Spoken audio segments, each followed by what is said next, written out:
Hello friends, আসসালামু আলাইকুম। ফুডিফাই tasty cooking M থেকে আমি তানজিরা আজকে আপনাদের জন্য নিয়ে এসেছি এই প্রচণ্ড গরমে একটু ঠান্ডার আভাস পেতে বেলের শরবত। চলুন বন্ধুরা দেখে আসি রেসিপিটি।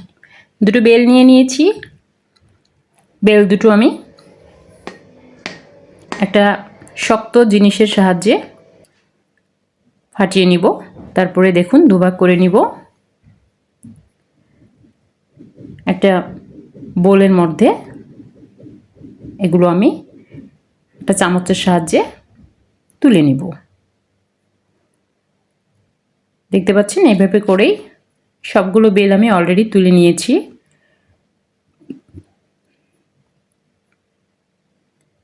বন্ধুরা এভাবে চামচ দিয়ে চেঁচে চেঁচে নিতে হবে। এখন এই যে ভিতরে এগুলো বিচি থাকে এবং এগুলো এখান থেকে আলাদা করে নিতে হবে। এইরকম বিচিগুলো আঠালো এক ধরনের বিচি, এগুলো সেপারেট করে নিতে হবে এখান থেকে। তারপরে বন্ধুরা আমি এখানে 250 মিলিগ্রাম পানি দিয়ে দিলাম। এখন আমি এই পানিটার সঙ্গে হাত দিয়ে খুব ভালোভাবে মিক্স করে নিব বেলগুলো। দেখুন মিশ্রণটা আমার হয়ে গিয়েছে, ঠিক এরকম হবে। এখন এই মিশ্রণটা আমি একটা ছাঁকনির সাহায্যে ছেঁকে নিব। বন্ধুরা দেখতে পাচ্ছেন আমি ছাঁকনির সাহায্যে ছেঁকে নিচ্ছি। শেষের দিকে দেখবেন এরকম অনেকগুলো আঁশ বের হবে, এই আঁশগুলো ফেলে দিতে হবে। বন্ধুরা দেখুন বেলের শরবত প্রায় রেডি হয়ে আসছে।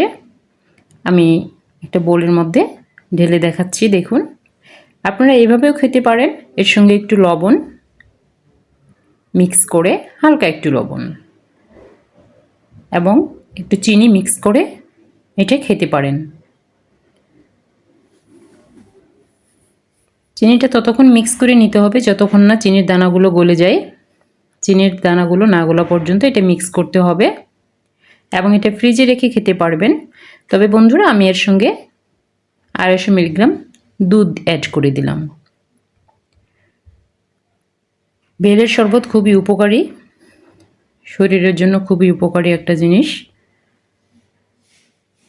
এটা ব্লাড প্রেশার নিয়ন্ত্রণে রাখে, কোষ্ঠকাঠিন্য দূর করে, ব্রেনকে মজবুত করে। বেলের অনেক উপকারিতা আছে, অনেক উপকারিতা আছে। দেখুন বন্ধুরা বেলের শরবত অলরেডি আমার হয়ে গিয়েছে। এখন আমি এটা গ্লাসের মধ্যে পরিবেশন করছি। দুধ দিয়ে বেলের শরবত আপনারা দুধ ছাড়াও খেতে পারেন। অনেক ধন্যবাদ বন্ধুরা আমার ভিডিওটি দেখার জন্য। ভালো লাগলে লাইক কমেন্ট করতে ভুলবেন না। ভালো থাকবেন, আবার নতুন কোনো ভিডিও নিয়ে হাজির হব। ততক্ষণে ভালো থাকবেন, আমার জন্য দোয়া রাখবেন। আসসালামু আলাইকুম ওয়া রাহমাতুল্লাহি ওয়া বারাকাতুহু। আল্লাহ হাফেজ বন্ধুরা সবাইকে।